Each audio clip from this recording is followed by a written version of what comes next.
맞대 야가 프랑스 도카시 시대시와 나조 English the Indian 시대시와. So thank you very much for joining us. Good evening to my friends here. We have some Indians and we have a lot of people watching online, some from Brazil and Australia and other places. So good evening and good morning and good afternoon, wherever you are watching from. Thank you very much, Tsering, for joining us for this discussion. And this is a initiative organized by Sontsa, based here in Majnu-Ka-Tilla, Tibetan camp in New Delhi. And as I was saying earlier, this Tibetan refugee camp seems to have everything except center to promote culture and discussion on arts and other things. So Sontsa is a wonderful initiative, and they have a weekly events every Friday, right? Friday and Wednesday, twice a month, right? Wednesday, Friday every day, and Wednesday, alternate Wednesday. So do keep supporting this initiative here in Majnu-Ka-Tilla. And thank you again for joining us. Let me introduce, for those who may not know Tsering, briefly, the author. Tsering's parents came into exile in the aftermath of China's Tibet and settled in Nepal, and where Tsering was born. Later, Tsering immigrated to Canada, where she did her undergrad from University of British Columbia, and later she did her master's degree from Columbia University. And this We Measure the Earth with Our Body is Tsering's first novel. So thank you very much again. Now, let me begin. Is it okay? Let me begin asking you about the process. I think the process is really important.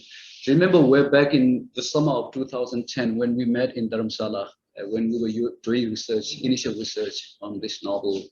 And it has been a really long journey, almost over a decade. And what was the process like, this long process, and what were some of the challenges that you faced during this time?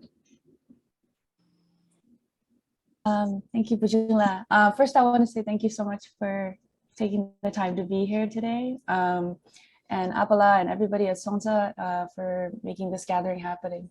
So this is my first non-North American gathering. So it's really exciting that I get to speak with people in Delhi and Tibetan youth and our Indian friends as well, and everybody online. So I just really want to express appreciation to everybody for being here. 2010, sometime around then, I was in Dharamsala, and Bujungla was really kind enough to show me around, and I was very interested in the early days of the Tibetan exile experience and setting up a government there, the administration there, and there isn't a ton of research available about, in English anyway, about what the early days look like, at least in the West that I had access to. So I really felt like perhaps Bujungla, if you could just like take me around, show me whatever I can learn. And Bujungla was really kind enough to walk me around the CTA area and show me some of the oldest buildings, that were very humble, just like a single building where it all began. And he was able to tell me some stories where I could imagine, these were people who had lost everything and started over, and then they had to not only take care of themselves, but also build a space for a community to survive and to establish a government in exile, which is not, an easy feat. What I was struck by was just these buildings that were like really, really humble, made of brick, and just like in the middle of, a lot of them were like, the one that I saw was like falling apart. It wasn't like well maintained. And I found that to be very touching. And it stayed with me, the sort of how basic and how human our beginnings were in exile.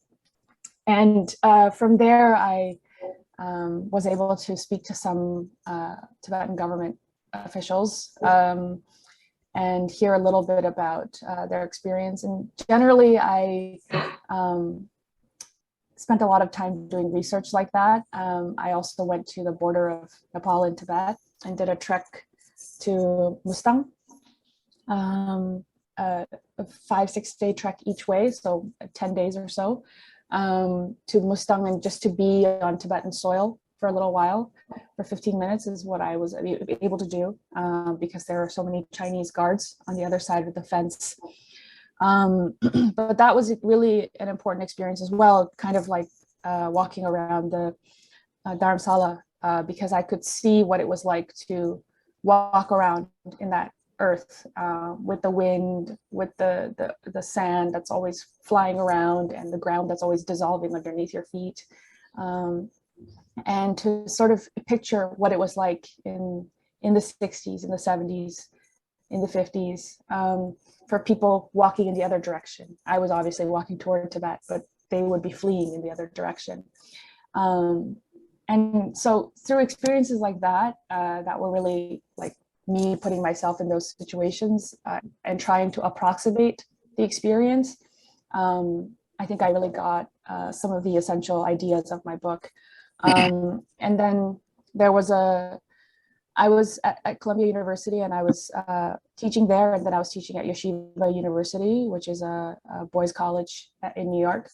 And so I had a lot of years in the city where I could go and use the library at Columbia, and that's fortunately one of the better libraries for Tibetan research. So I spent a lot of time reading about different aspects of Tibetan culture, including the Terma tradition, which is treasure texts, these texts that are physical texts or mind texts that are hidden all over Tibet by Guru Rinpoche and Yeshe Tsogyal. And these texts are very, very interesting to me,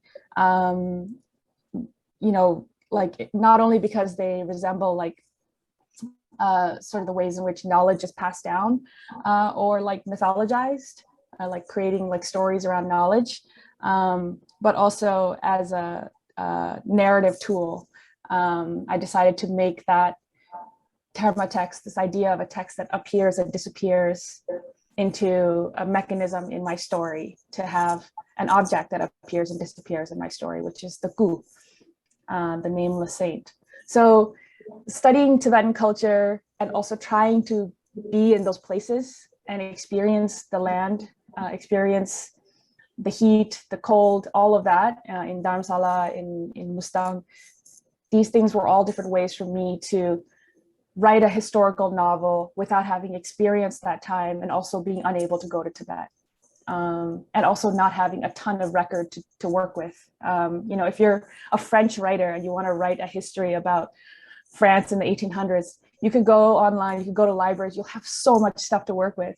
As a Tibetan person, you know, although we have a lot of good scholarship, it's undeniable that we're really at a disadvantage, especially if you don't work in the Tibetan language. Like I cannot read Tibetan texts as well. You know, I can read them very, very slowly, very poorly. So, you know, there are many, many disadvantages that are structural, linguistic, and historical as a novelist working in this genre. So I had to be really creative and try to do everything I could. Sorry, that was a very long answer. I just kind of got taken away. Yeah, and another thing that I wanted to ask is the, you know, see in most cases is the final result that people see, the book and the book mm-hmm. and the talks that you do, but they don't really see the struggle that goes behind here. So could you talk about some of those aspects? Oh, sure. So I started writing this book. It took me about 12 years. So I drafted it. I started writing it in my master's at Columbia, in my master's in fine arts, which is a writing program. And for the first 4 years, I had the characters. All the characters were always there from the beginning. I was just making them do things, and I knew I wanted it to take place in the Tibetan refugee settlement in Nepal, and I knew I wanted to focus on ordinary Tibetans, not aristocrats, not wealthy people, not privileged people, just ordinary Tibetans living in refugee camps. And then, but I didn't have a story, so they were just doing things, and I was just writing. And then I was working with mentors and turning pages into workshops. And so having people read it. And then after about 4 or 5 years, I finally understood what the story could be. And so I threw away the draft and started a new draft. And that's also when I was really building in a lot of research. And the research around termas, around the oracles in Tibet, all of this research was happening. And I, throughout this time, I worked full time. So I still have a full-time job. I work for Greenpeace. So I would write in the evenings and on the weekends, and try to do maybe 3-4 hours every day. That's my regular practice. I try to write 3 to 4 hours every day. And then, so after about 8 years, I had a pretty good draft that I had, revised many times, and I found my agent, who's a literary agent. It's kind of like somebody that helps you submit to publishers in the West. You really can't submit to publishers in the West without an agent. And so I met my agent at a conference, and she read 5 pages, and then she asked for 50 pages, and then she said she wanted to sign with me. But I had spoken to other agents who didn't sign with me, so it's not like you get it the first time. So once I signed with my agent, we spent 2 years editing together. So she would give me feedback, her colleague would give me feedback. I got many, many pages of feedback, and then I was editing it all the time. I probably have done several hundred drafts of this book. And then we sold it in the end of 2019 to Bloomsbury in the US and Penguin Random House in Canada. And once we sold it, I had 2 editors, one from each publishing house, and both editors gave me feedback. And so we did 4 rounds of editing with those editors. And I tried to do a 5th round because I got very obsessed with the language. And so after doing 4 rounds, they had to put it into press, right? So I was like, no, I have some more edits. And so I just sent a Word doc with like page 15, line 12, please change this word. So I got very, very wrapped up in the editing process. But it's a lot of work, to get to, I think most of the writers that I know who are from my program, it took them 10 years to write their first book. It's pretty standard. Even when they write a short, quick book and they don't sell it, they have to write another book. So it still takes 10 years. It seems to just be like a 10-year process for the first book. So it's a long, slow process. I know somebody else who took like 15 years. So it can just be a daily grind of editing and working on it and trying to make it better until somebody says yes. A lot of people will say no. You just need one person to say yes. Yeah, so being a writer is not easy, as you have spoken, but especially for writers living inside countries like Tibet and China, the fate is even more, worse. They face harassment, torture, and long prison sentences. But nevertheless, we continue to write, and I wanted to know why. Why is writing so important, especially for communities such as us? Well, I think just on a human level, like literature is very important for literature and stories, I would say. Not necessarily, they don't have to necessarily be books, because obviously we have a long oral tradition in our community as well. I remember growing up, the story of Milarepa was like one of those stories that people really loved in our community. And I remember listening to and watching family members tell stories like Milarepa or read stories like Milarepa to each other, and people get very emotional. Sometimes they cry, sometimes they feel a lot, and it's a way for us to feel our experience through somebody else, to feel pity, to feel sorrow, to feel happy, to feel jealousy through another story. So this is just a very human, basic thing I think all of us need, and literature has a role to play. For Tibetans specifically, we have had a lot of focus on like the fundamentals of living and surviving and telling our story in a nonfiction setting, like memoirs, things like that, to tell the true story of our people. But fiction, I think, is that's not a space that we have had, I would say, as much production in. Also, like poetry is I think a bigger, a more important medium in Tibetan community. But whatever the genre, sorry, I'm getting a little lost. Whatever the genre, whatever the space, I think it's really important to render Tibetan people in art, to show our lives in the space of art, I guess. Yeah, just like our sorrows, our joys, they are compelling, they are beautiful, and why shouldn't we be rendered in art? Why shouldn't we be elevated to that level that so many other people's stories are? And so, for me as a writer, when I was working on this book, I wasn't thinking about the Tibetan cause or the Tibetan people in that way. Like, I wasn't thinking I have a duty to tell the story for Tibetan people. I'm just thinking as somebody who loves to write and wants to tell a good story and enjoys the process. I think if you have just duty on your back the whole time, that would be a pretty oppressive way to work. And perhaps then your writing would also reflect just that sense of duty, as opposed to the joy and the experience of creating stories and working with language. Like, I'm very, very interested in language and sentences and sounds and creating imagery in people's minds. So if that's something that interests you and you're interested in working in a tradition of literature or in any form of art, then, I think that's, you can't stop. You can't like not do it. You have no choice in a sense.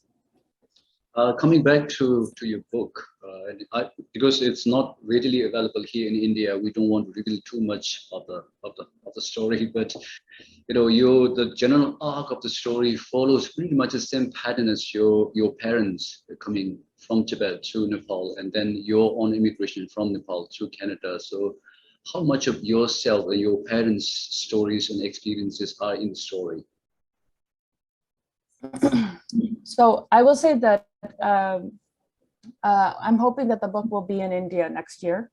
We just had an offer by Bloomsbury, India, so I hope it doesn't take too long, but at some point the book should be available in bookstores in India and in the subcontinent.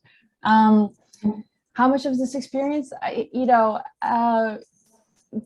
like I said, the broad strokes are there, the historical strokes, like in terms of 3 generations. The first generation being from Tibet and fleeing, second generation being refugees in Nepal, and the third generation living in the West.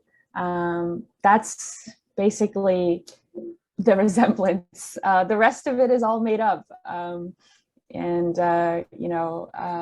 All of these characters are really just me. They're different parts of my brain and my personality that I was interested in pulling out. And all of them are outsiders as well. They're not Tibetans that, I guess on the surface, they might look like Tibetans that you might celebrate, like, a well-educated girl or the hope of the camp. Teki is a very bright person. Everybody believes she's going to be something. But they're all people that are struggling, and they're all in their own ways outsiders in the community. And those are the people I find most interesting, are outsiders. I'm not interested in perfect role models or people that fulfill everybody's expectations. Those are not interesting characters to me. So the broad historical sort of situation of the story is reflective of my family's experience, but the characters are all made up. And it's not a memoir. If it was, I would have called it that. And another question that I wanted to ask is the aspect of suffering. The Tibetans underwent so much, both inside Tibet and also outside in exile. But we have had researches done by and large by Westerners on Tibetan refugees, and particularly on Tibetan former political prisoners. And by and large, the end conclusion result of many of these researches is that Tibetans do not seem to have trauma from the suffering that they underwent. Because in the course of your research, you have spoken to so many people, you have heard so many stories from older people, and how have we really adequately addressed these, our innermost sufferings and impact of the exile and dislocation and alienation, and how is expression important to address this aspect of who we are as people? Yeah, thank you for that question. I haven't been asked that question yet, and I think it's an important topic to discuss. You know, I appreciate the research, and I've read that research as well, about Tibetans not being traumatized because, you know, our Buddhist inclinations or whatever it is, we're just you know, not able to be traumatized as much as other people. I will say that no matter what, I think a single story about any community is a very damaging thing and very harmful, and really erases the complexity of what it's like to be alive in that community. So, you know, one scientific research or a couple of, you know, people's research saying that, I guess, relative to others, we're not as traumatized. While that may be true in that space, in that time, I don't think that tells the whole story. From my experience, while Tibetans, some Tibetans who are, you know, really devout and have a really strong Buddhist practice, contemplative practice, you know, have learned very good coping mechanisms. That doesn't mean that we're not able to be traumatized. This is the effort of Tibetans who choose to practice their Buddhist teachings in such a way that they can deal with immense trauma coming their way, immense trauma that they have experienced. And it is dealt by effort and by their agency and the heritage that we have through Tibetan Buddhism, if you are Buddhist, which not all Tibetans are. But Tibetans are ultimately human beings. And I think that, you know, like any of us, we held multiple positions and multiple feelings at once about anything, you know? So like, who has one feeling about a topic all the time? And certainly about our lives, to have one feeling about our lives, to be at peace, to be equanimous, like to have like equanimity about our lives all the time is like, I think, a very difficult thing. And I think even if you are a really powerfully talented and gifted Buddhist practitioner, it is the wrestling with your human qualities and working with your trauma and working with your feelings, not denying them or erasing them, that is the practice itself. So I think Tibetans feel sorrow and anger and are affected by our circumstances as much as anybody else. And it can be true that, you know, we are flourishing, and it can also be true that we are really struggling. Yeah, for this next question, I wanted to quote Kesang, who both of us know, in her book of poem, Broken Portraits, which we published way back in 2016. She has these words, you know, your words, your way, everything dictated on your terms, upon your authority. Now, Kesang might be referring to something else when she was writing this, but I think I wanted to catch on this word authority. You know, when we think of any aspects of Tibetan culture, whether it's film or Thangka painting or film or, you know, expression or art for that matter, it always seems that the authority seems to lie with the older white man. Even when self-immolation happens in Tibet, the mainstream media always go to one of these older professor in one of these highly privileged colleges for his so-called authoritative view. And now that you have published the book in English, in the dominant culture that is primarily white, and I wonder, how does this, you know, authority play out, and whether you thought about how this your writing might impact. you know, I don't want to over sort of state my impact in this piece.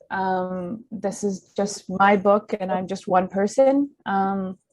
And I'm working within a structure and a culture and just like all of us are, in which it's true, like a lot of the gatekeepers in the literary space, whether that's publishers, editors, reviewers, press, you know, places that do reviews or do book coverage, a lot of these places are dominated by people that are not us. um, and that's because we don't have a country that is free, and we live in other people's countries. And I have to navigate that all the time, you know, and I try to be as honest and as true to myself as possible. You know, so for instance, what I'm talking about here is, you know, my book is very, very briefly, for like a few pages, has some non-Tibetan characters. Otherwise, the whole book is just Tibetan characters. You know, it's really not interested in non-Tibetan characters. But a lot of the interviews or questions that I get, or even some of the reviews, focus on just a few pages in which there are a couple of white characters. And I've even seen like a review that was very, very short, and it spent half the time talking about the white characters. So that just tells you like that I can write the thing I want, but the way that the people will read it, the community will read it, that is non-Tibetan, is still going to be impacted by the ideology, the hierarchies that you're talking about. You know, what's interesting, who's relevant. And even though this is a book about Tibetans, it's a book not about Canada. A lot of the questions are about Canada or non-Tibetans. So, you know, I try to be really realistic with myself about the fact that I'm working inside of this reality. And at the same time, whenever possible, I try to highlight the fact that this isn't written for white people. I have to work within that publishing world, because I can't just publish this book straight to Tibetans. And I do want to be read by non-Tibetans. I want to be read by as many people as who want to read the book. That's great. I want to find those readers. But my aim is not to be a tour guide, to be a cultural tour guide to non-Tibetans. This book is first and foremost for Tibetan people. I want to briefly come back to your book. One of the most enigmatic elements in your book, which you briefly talked about at the beginning, is the nameless sand. It could refer to many different things in your book, but could it be also a metaphor for example, a contemporary Tibetan scholar or a geshe or a monk who has completed all his studies here, but moved to the West, where he might be working as a taxi driver in New York City, or he might be working at a McDonald's? So could be, you know, were you thinking about that aspects? I don't know. I really like that. I wasn't thinking about that, but I really appreciate that interpretation. I think the essential idea of what has value and in whose eyes, that was definitely a part of the question of my book, you know, this, and what kind of value does something have? So the nameless saint, for those who don't know, is this little statue, this ku in my book, that's made of mudstone and painted with a layer of gold. And it's from the 15th century. And it's actually based on a real statue in the Rubin Museum in New York City that I saw when I was researching for the book. I saw this statue, and it just said, the label said 15th century Mahasiddha, Tibet, and that was it. There was no information. And the statue is very interesting because it's got an expression that's very unusual for Tibetan statues or Tibetan deities, or like yogis, in that the face looks like it's not like a peaceful smiling face. It's quite a face of like anguish and sorrow, but it could also be a face of somebody who's like in a state of like exaltation, or like having just achieved enlightenment or seen some great truth. So it's kind of this like really skinny man who's got no special jewelry, nothing, and he's just sitting with one piece of cloth around his torso, and he's looking up at the sky, and his eyes are large, and he's very, very thin. And he looks like he could be in pain or he could be in great joy. And I found that to be very compelling because it's so unusual and because it seemed very human and seemed very humble. And yet it's 600 years old, and we don't know the history of it because it's been stolen, obviously, somehow has been taken to the West. Could have been by the British, could have been by the Chinese, could have been by a Tibetan, we don't know. And that not knowing, that silence and that erasure is very interesting to me because that tells the story of our community and our history. That displacement has happened to us as people, and it's happened to our objects. And then the object, the way it's presented, is it an object of devotion, something to pray to, like Tibetans do, or something to teach us how to be in meditation or in sort of like the qualities we want? Or is it an art object or some object to study or some object to own? So in the book, this object is bought by a white Canadian family and is, you know, on loan to galleries, and then a Tibetan girl sees it, and it's an object that her camp and her family, her refugee camp, they worship. So that sort of disorientation of two different worldviews, I suppose, or two different ways of looking at one object, is a part of that story that I wanted to tell. And the gu is a very useful way to talk about it. But it's true, that applies to human beings too. And, you know, there was a short story I once wrote in my MFA program about a Tibetan person living in, I think, living in Toronto or New York. And a professor of mine said, you know, yeah, like when I see people that look like this doing delivery, I don't think about their history or who they might be. And so this story made me think of that. And I think that sort of is kind of in a nutshell, like the reality. Like from the outside, we might look like just whatever, but there's so much going on inside of each person, especially if you're, or, you know, have lived in a refugee existence or are displaced multiple times or are carrying the trauma or the experiences of your family members for several generations. We don't have many Tibetan novels in English. The first one published in 1966, and yours is probably either the 9th or the 10th. But I've noticed that there are two overarching elements throughout most of these novels, except yours, which is politics and religion, and somehow either political elements of it impact the narrative, or that religious aspect, which impacts the final outcome of most of these novels. But you have your novel, of course, one cannot escape from politics and religion, but you have really managed to impeccably mix and keep the balance, really a fine balance. You know, how were you aware at the back of your mind that, you know, these two elements might impact your larger narrative? I mean, everything that I do as in writing this or any piece, I'm thinking about the characters and the setting and the story.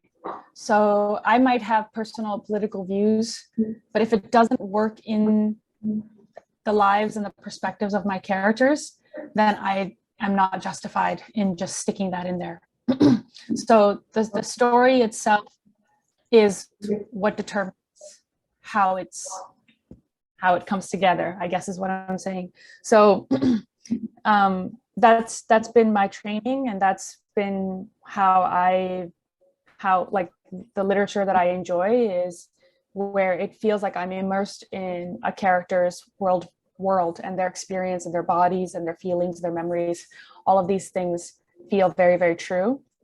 And when it feels like I'm getting the author's perspective jammed down my throat, that means that the characters it's not coming organically from the characters. And so then it's not justified. And so I have to do more work as a writer to make it come together. That doesn't mean that my book has no politics or that my agenda isn't in there. Of course it is. Every writer has a politics. Every human being has a politics. But you know, in terms of craft, in terms of being a writer, like it has to be justified by the story. The way it's written is ultimately about creating a world that the reader can disappear into and really feel like, forget about the writer, forget about everything, just stay in that space. And that kind of work is, I think, I don't think about the balance of politics and religion. I think about the characters, I guess is my short answer. Yeah, now that you have spoken about the character, I wonder to see one of the most memorable opening lines in the novel, history of novels, is probably Moby Dick, you know, my name is Ishmael. So right from the beginning, you know who the character is, the name. So I wonder how much did you spend, you know, giving names, naming your characters, whether you gave them names just because you needed a name, or whether you really thought about the meaning and the symbolic in all these different elements and aspects of the character. I'd say half and half, you know.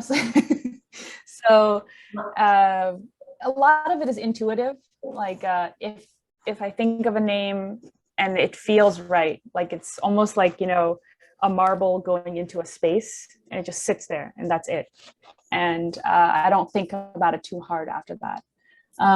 So I am a pretty intuitive writer generally. I think about like what feels right and then I go from there.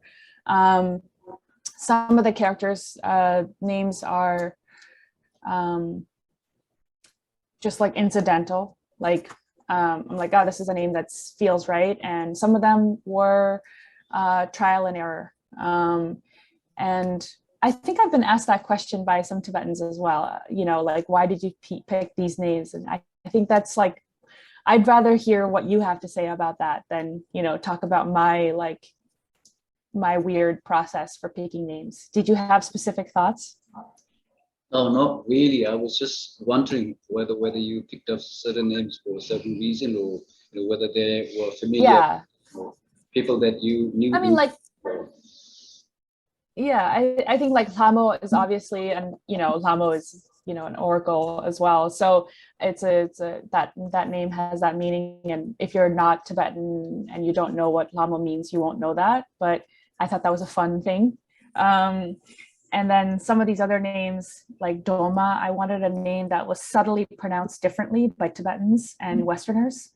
You know, Dolma as a Doma, you know, so I wanted some very, very subtle difference. Whereas my name, Tsering, in the West is like Tsering, like it's the pronunciation is very different, you know, or in Nepal, it's like Chitting, you know.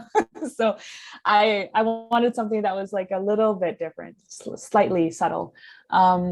And then like for the refugee camp, Samo Semakar is a name I came across of a Tibetan woman. And so I decided to give that name to the refugee camp. So yeah, it's kind of all over the place. But I will say that names seem to be very difficult for my Western readers. Like, because for us, it's very clear the gender of each character based on their name. I mean, not always, if it's just Tenzin or Tsering, not so much, but like the middle name, Sabo and stuff like that. But for, I think, readers who are not Tibetan, I think it can be a little confusing. So I didn't realize that. Yeah, at this point, I wanted to remind our audience here and also those watching online that we will have a Q&A soon. So if you have any questions, please get them ready. For this next question, I want to invoke another contemporary Tibetan poet. You know, Temba Targe, Kashi Temba Targe, who lives in Toronto. He has written a poem called I Am Less Tibetan Than You. And I want to read part of it. I am Tibetan because I cannot be anything else. But I am less Tibetan than you, for I have not been to Pari. Pari is the place where his parents come from, and watched flowers bloom in spring, for I have never been to Lhasa and prostrated before precious shore. And this somehow at least from my point of view, ties to, something that you mentioned in one of your interviews, that you had hesitancy writing about the experiences of older generations, and that sometimes you have to give yourself permission to do so. And I wonder why, how does that come from? Is it the alienation from homeland, or is it the distance, or is it the lack of, first-hand experience of suffering, like in the early years in exile? So I wonder where that comes from. Mm. Well, I think, to be honest, like I haven't read that many Tibetan novels before this, and especially, I mean, in English anyway, and available, like, in the West, there really aren't that many Tibetan novels. And I think having examples of other Tibetans doing this is really helpful, and is a way to see that it's okay, and you're allowed to do that. For me, my references were all non-Tibetan writers, and I really didn't know how the community would respond to this novel. I think I was probably a little overcautious in some sense, but I honestly had no idea. And I'm not writing a story that's like entirely flattering to Tibetans. There are, like any novel, I'm interested in all of the experience, the muddy experience, and the good and the bad. And so I didn't know how to do this, and whether I would get it wrong. I was worried that I would get things wrong, and I might still have. I have no idea. You could tell me. But there are so many concerns, especially when you haven't seen too many examples of other people. So I hope that people who read this book will say, like, oh, well, there's this other thing that I really want to talk about, and so I'm going to write that novel. Like, I hope that's my greatest, that would be great. That would be awesome if somebody in India or Australia or whatever says, oh, you know what, but I want to talk about this experience or this aspect of Tibetan exile life or whatever. So and then I do think that we are kind of a little bit hard on ourselves as a community. Even there's so many different ways in which this gets manifested, but any community of immigrants or people living outside of their homeland, it creates a certain kind of culture. I would say, this culture of extreme closeness, but also pressures and expectations, and sometimes that can be very, very challenging to be inside of, especially if you want to be an artist and you want to create something new. I think there's a lot of emphasis in Tibetan culture on preservation of culture, which is understandable. But for artists, we're trying to create new stuff. I'm not saying it's going to be great, but we're trying to create new stuff. So we're trying to look forward and say, what do I want to say, and who am I in conversation with, and what do I want to talk about in my community? What do I want to look at and say, this is important to think about. That's the work of any artist or writer. And in our community, I think there hasn't been as much emphasis on that stance or that effort or that kind of perspective. It's been more in the preservation. So so there's some of that as well playing into it, I think. I do hope that that's going to change as well. In my book tour so far, I've met a lot of young Tibetans, young Tibetans, in their teens, who are I'm writing a book and I'm doing this. So it's very exciting, and I hope that they go for it and they have no fear and no hesitancy and don't need anybody's permission. If you have any questions, will be. Those who are watching online, if you have any questions, do raise your hand and we'll. Yeah, I see a question online.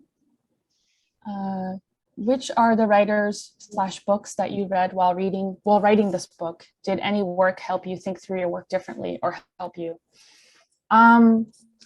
So, I mean, it was a 10 to 12 year process. So there were many, many books. But actually in the back of my book, specifically to the research, I listed a bunch of texts that I read, just in case they were useful or interesting to anybody who was interested. So I have a list of about, I'm not sure, 20, 30 books, maybe 20 books in the back that I referenced primarily for this research.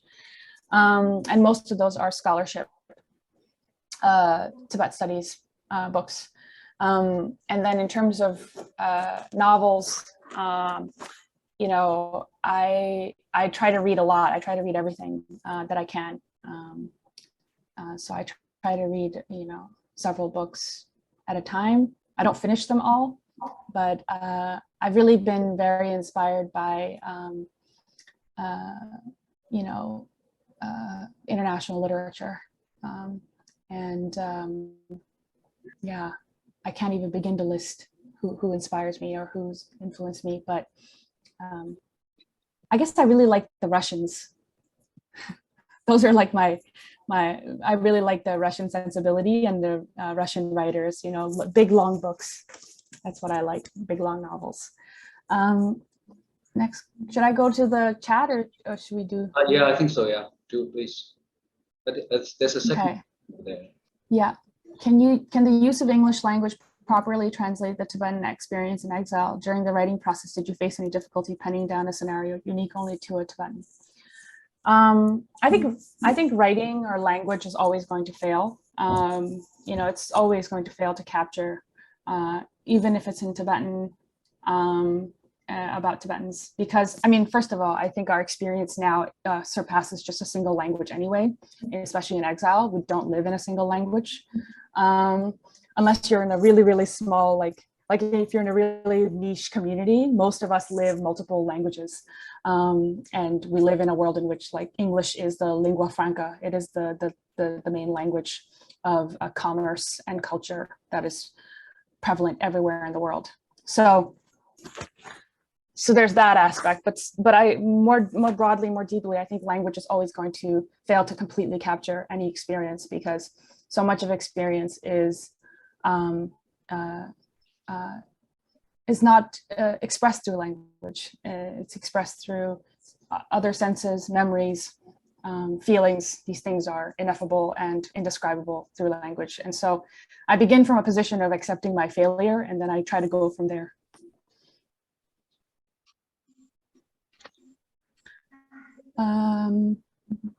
Is there any Tibetan writer active? Oh, sorry.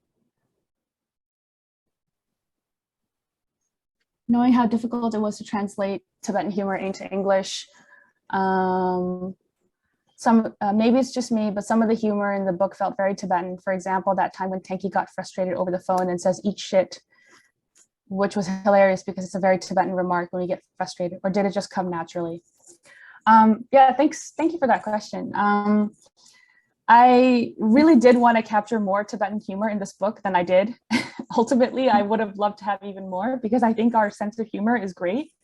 And I think that's just because Tibetans are generally I think we're pretty warm-hearted, practical, like people that don't take ourselves too seriously. And I think that's one of the most wonderful qualities that we have. We like to laugh at each other. We like slapstick humor. I think we like to make fun of each other. And we also like to be made fun of. We like to laugh at ourselves. So I wanted to capture that, so the book isn't like all depressing and sad, because it's a pretty sad book. I think day to day, actually, there's a lot more laughter than there is sorrow in a lot of Tibetan people's interactions that I've been a part of. So I wanted to capture that. So that was deliberate, I guess, is my short answer. And I would like to do more of that in the future. Should we take somebody else's question and then go back to the written ones? Maybe one more. There says one more there on the yeah, on screen. Is there any Tibetan writer activist that you look up to and has really inspired you into writing this book? Yes, lots of Tibetan writers and activists. So first and foremost, Jaya Nobu is a huge influence and somebody that I've really admired since I was a little kid, basically. I remember when I was like 11 or so, living in Nepal, I saw an interview of him with PBS talking about Tibet, and he said something to the effect of like, you know, Tibetans are not here to like save white people. Like we have problems of our own. And I think there's that expectation that Tibetans are going to bring wisdom and like, you know, help white people reach enlightenment. And that's a really old trope, a really old stereotype that has deep roots in Orientalism and has impacted non-Tibetan communities as well, where the story is fundamentally about the white savior or the white person and their journey, and then Tibetan people are silent sidekicks. And we don't have feelings, we don't have sorrow. So I just loved when Jaya Nobila said stuff like that. So I had never heard anybody talk like that. I found that so inspiring. I find that so exciting.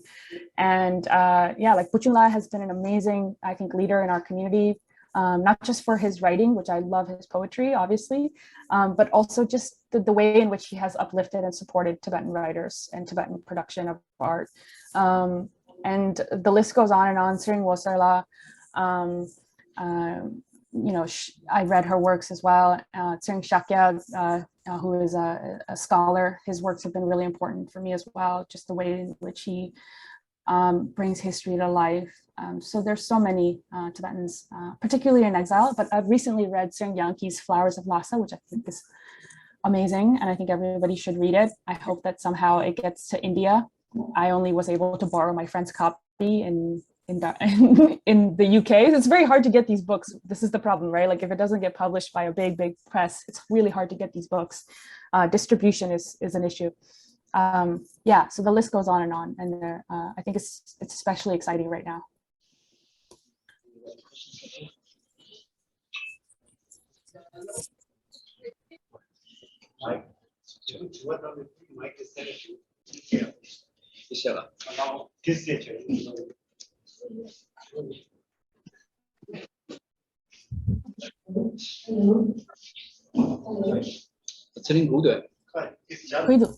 Hello.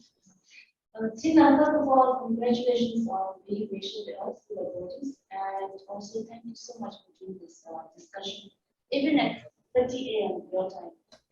I got to read your novel, and I found it really moving, engrossing, and it has compelling characters, interesting analogies, metaphors, and novel is suspenseful and very beautifully written.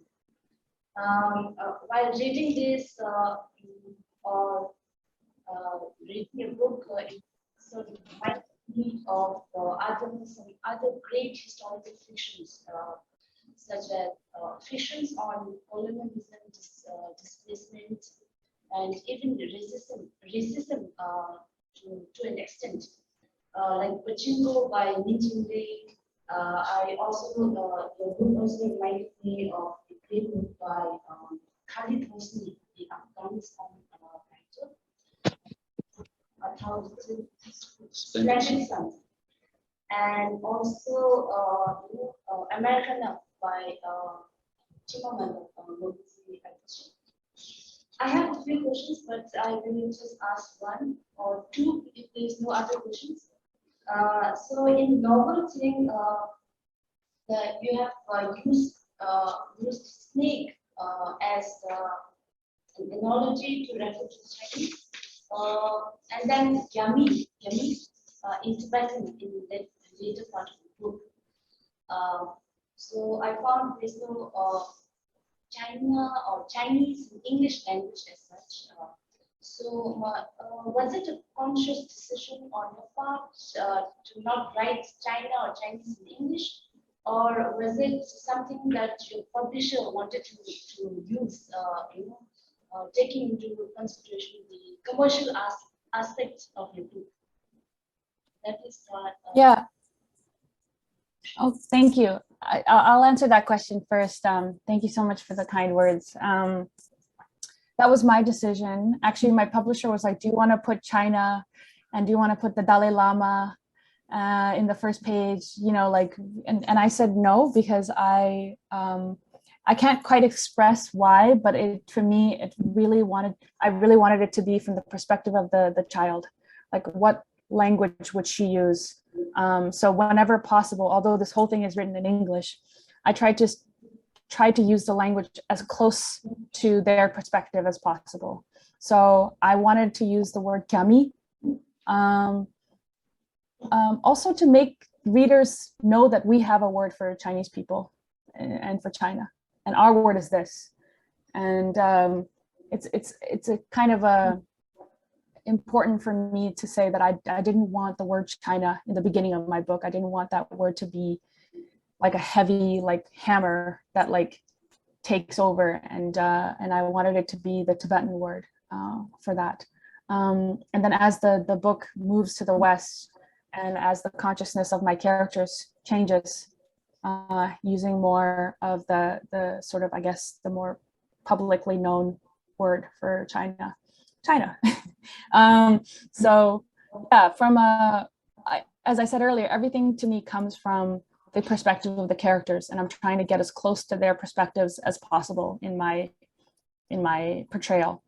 So, but then there is a part of me that just didn't want it to be almost sullied, almost like impacted by the word China. I wanted something else, because I just felt that this is a Tibetan story, and I want it to be focused on Tibet. I hope that explains it. It's hard for me to completely describe why, but I was very adamant that I didn't want the word China in the first few pages of my novel. You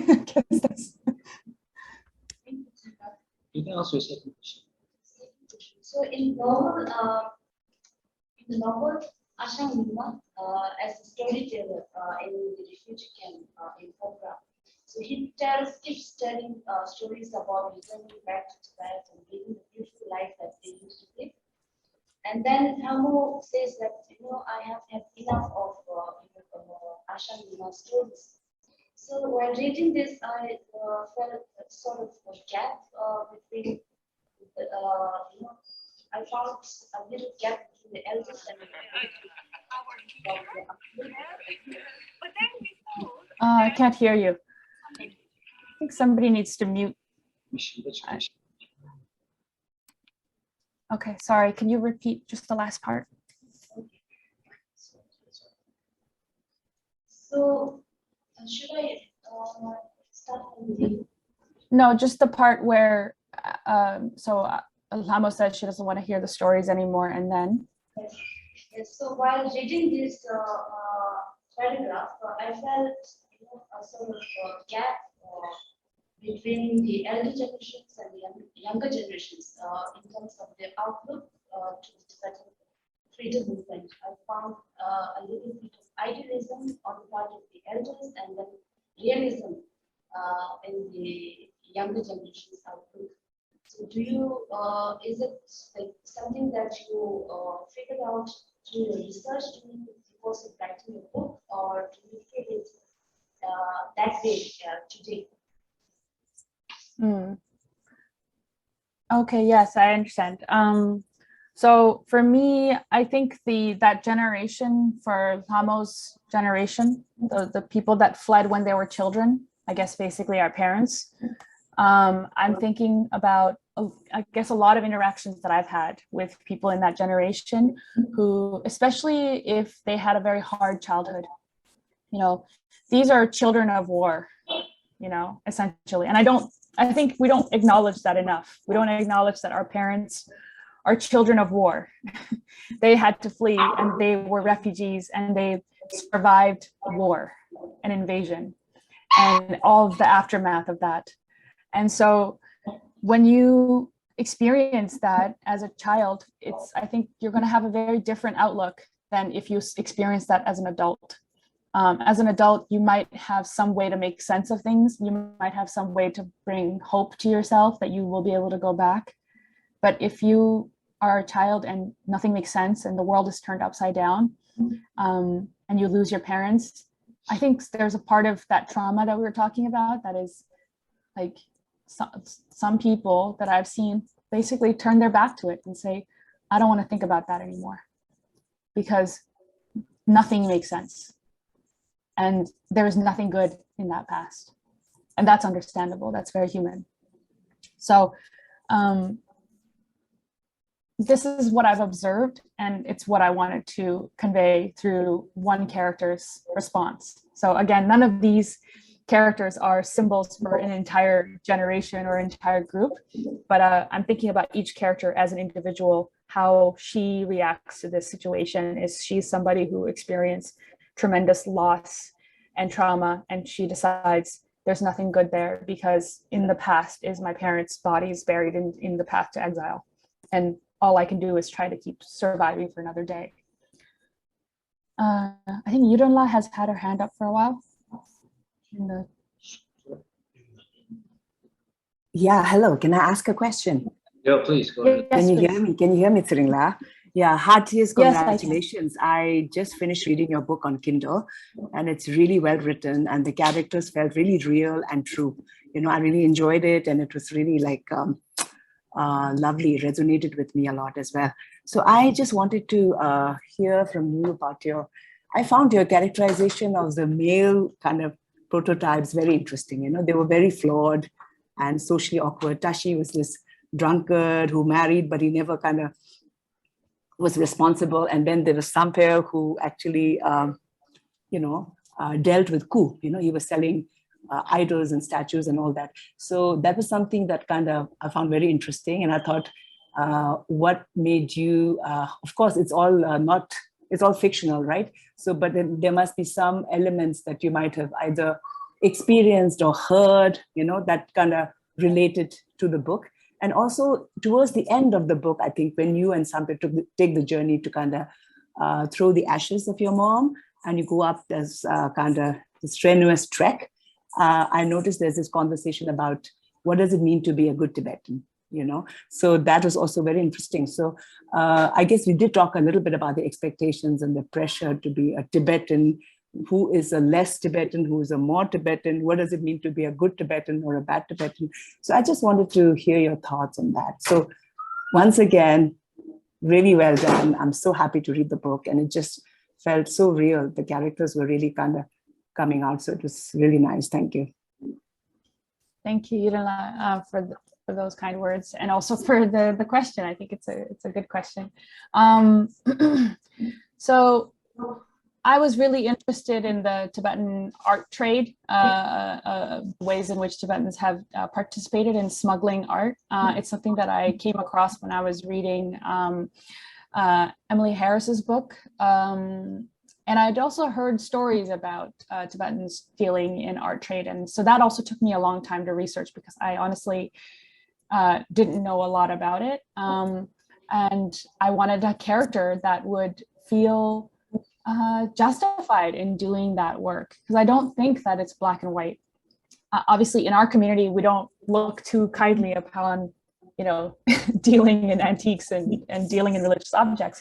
But if you're talking about in a more broader sense of like a bunch of refugees who the world turns their backs on and who have to survive one way or another, I don't see Samfel's character as a bad person. I see him as a person who was orphaned as a child and needs to figure out how to survive. He was put in a monastery against his choice, and he doesn't want to be there. And so then he has to find another way to feed himself, to fill his belly, and then eventually to take care of people who would depend on him. So, and then Tashi is a character that's, you know, he's very good looking, he's very beautiful, but, you know, he doesn't have that many options in life. And he becomes an alcoholic, and he's living in the poverty of a refugee camp, which is something I have seen in my experience, and something that I think a lot of Tibetans will understand as well, the ways in which alcoholism and depression manifest. And I think Tibetan men are do face a specific set of pressures different from Tibetan women, generally speaking. And I think that a lot of the men that I've known in my experience have lived shorter lives than women. They have passed away quicker because of the difficulty of their lives as well. And that's to do with health, alcohol, things like that. So I guess I would say that for me, there's also Ashang Mingma, who's a very good man, a very kind man who takes care of his sister's children after his sister dies. And whoever these men are in my book, I think all of them try to do the right thing. They try to be good people, but they are flawed, just like all the women in my book. But this book is ultimately about women. I'm interested in Tibetan women. I'm interested in telling that story because Tibetan women don't have our stories told as much as men. Our leaders tend to be men in the Tibetan exile space, as you know. And so this book is primarily interested in Tibetan women and is primarily told through the perspective of Tibetan women. So in each case, these are individual characters that I'm interested in, but I am also quite sympathetic to the male characters because I think as flawed as they are, they try to do the right thing. And yeah. I think that was it. I don't know. Tsering, the fact about good Tibetan, being a good Tibetan. Oh yeah, right. Yeah, I think this is I think that, okay, so like we're all engaged in a struggle, right, to regain our country or to have the survival of our identity and our culture. And so when you're in that struggle, there is an expectation of, okay, what is it that we are? And then that becomes defined in very narrow circumstances. Like, a Tibetan is this, they speak Tibetan, they behave in this way, and so forth and so on. And so while I think that it's a natural part of our community's like survival strategy and struggle, I think that it can also be quite alienating for younger Tibetans. Especially Tibetans that I've met in the West and such, who like, if they don't fit into that model right away, feel like they can't engage with the community. Like mixed Tibetans, for instance. Like I've literally seen in front of my eyes when a Tibetan who's mixed goes up and talks to a Tibetan person, and if they say, "Do you speak Tibetan?" and the mixed Tibetan says no, and they just turn away. And like that kind of rejection is like extremely painful and really damaging to our community. So it's something that I wanted to touch on because even as a not mixed Tibetan, I feel still that pressure, like, oh, do I fit in? Am I good enough? Am I Tibetan enough? Is my Tibetan good enough? All of this stuff. This is really, I think, toxic.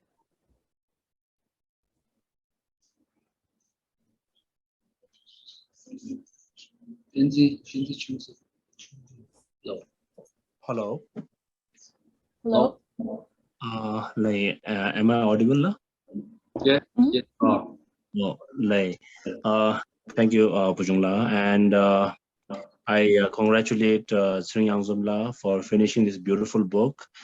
And I've read some of the reviews, and I think it's one of the books that every Tibetan youngster should read.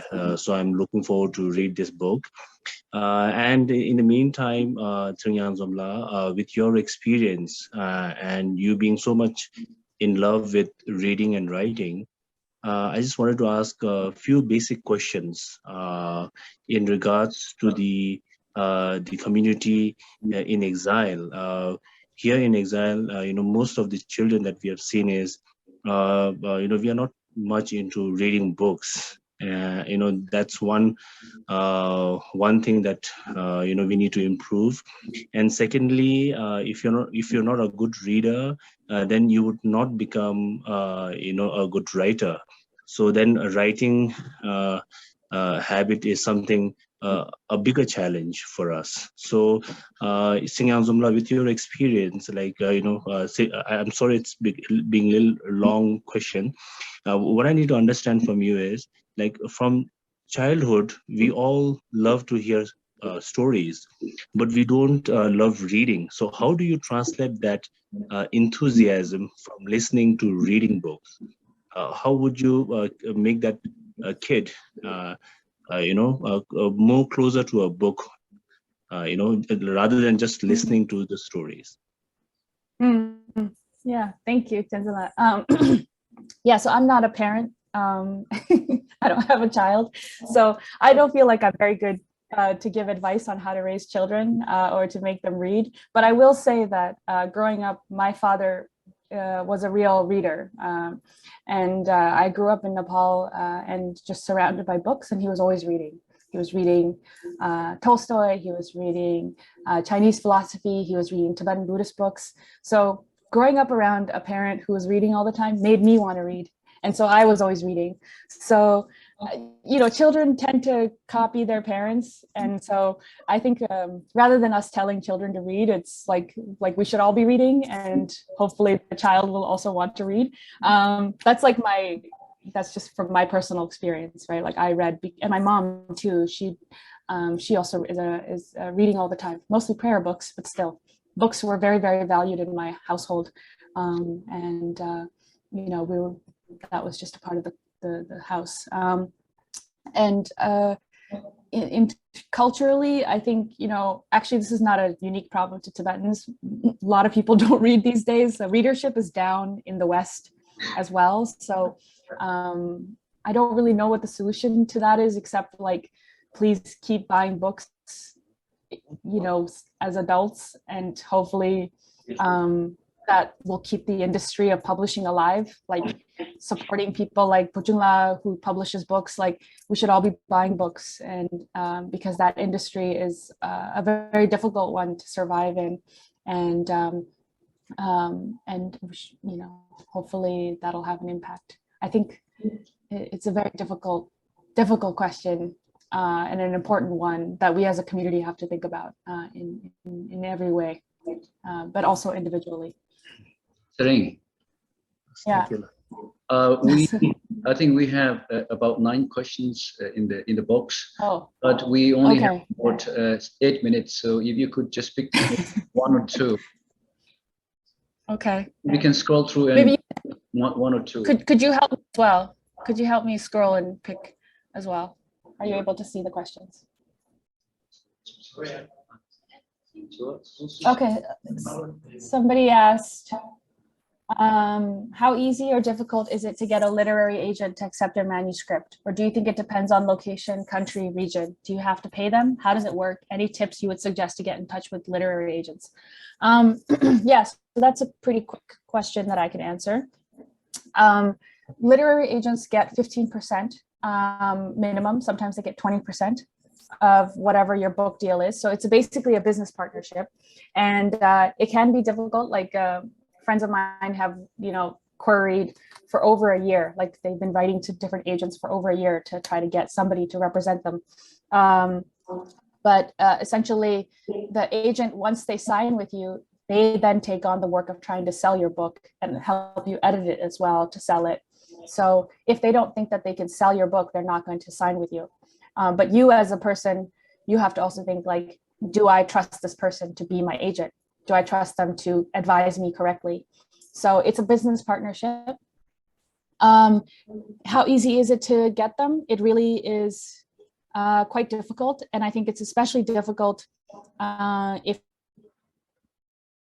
about issues that people don't. I mean, most of the books that are sold are not super literary. They're like beach reads and like romantic stuff or like thrillers. So those are like the best sellers, and those probably will find audiences faster and easier. So it depends on what you're writing. I don't know what the literary machine looks like in other countries, but in the US, a literary agent is very important. In Canada, you don't need a literary agent. You can just submit it directly to a lot of presses. And once you have like several books, then you might get a literary agent, but most writers don't have them. But where I was working in the US, it's really important to find one, and it's a struggle.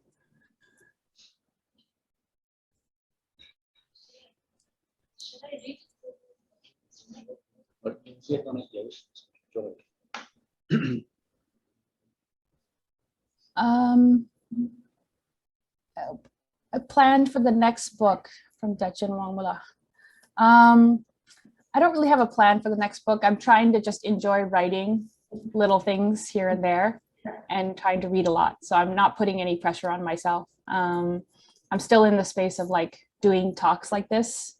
But come November, I will be at artist residency, hopefully, if everything goes to plan. So I'll be working just purely on the next book there. I'm really excited. But I don't feel like I have anything coherent to say about what the next book will be. Maybe we have one more question and then there's one more there. I'm from Northwest India, from a place called Nagaland. Is it possible to get your novel posted here? How do I get it? Because I received Under the Blue Skies 3 minutes ago.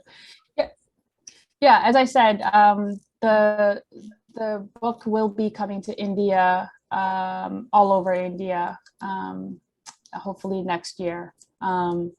Other than that, it's really hard to get it sent. I sent a few to Bujungla, but you know, I hope that there will be some people that will pick it up and travel to India, because it's extremely difficult to mail books. Yeah, so I maybe like Kindle, if you could get Kindle, if you have Kindle through Amazon, that might be the best way. Or Bujungla can just like photocopy my book. I don't mind. Yeah. So, wow. So thank you very much indeed again, Tsering, for this wonderful session. What a privilege and honor to speak to you. And you know, writing, as you said, entails a lot of sacrifices, but at the end there's a result. But this result comes into being because I always say, we, you know, in our Buddhist community believe the circle is really important. You know, writers write and publishers publish, but then in order to complete the circle, we need readers. So I think in order for this circle, readers are really important. And I hope that those who are present here and those who are watching online, we hope that you will continue to support writing, because writing is really important. As Tsering said earlier, what are we if we cannot take care of our narrative? What are we if we lose our memory? And it is only through great books like We Measure the Earth with Our Bodies that our stories survive. And you know, sooner or later, all of us will disappear and leave this world. But then what remains is great books like this, who will inform the future generation about how we live, how we thought, the communities, that experiences that we went through. So I think, so anyway, so do continue to read and support writers, and Tsering, do continue to write. So thank you very much. Thank you. I'm not sure that my book will survive long after I'm dead, but that's very kind of you to say. And yeah, thanks to everyone who came. I really appreciate it. I know this was evening, so you probably have other things you want to do, like eat dinner. So nice to meet you all. Oh, thank you. Thank you. Bye. Thank you. Take care.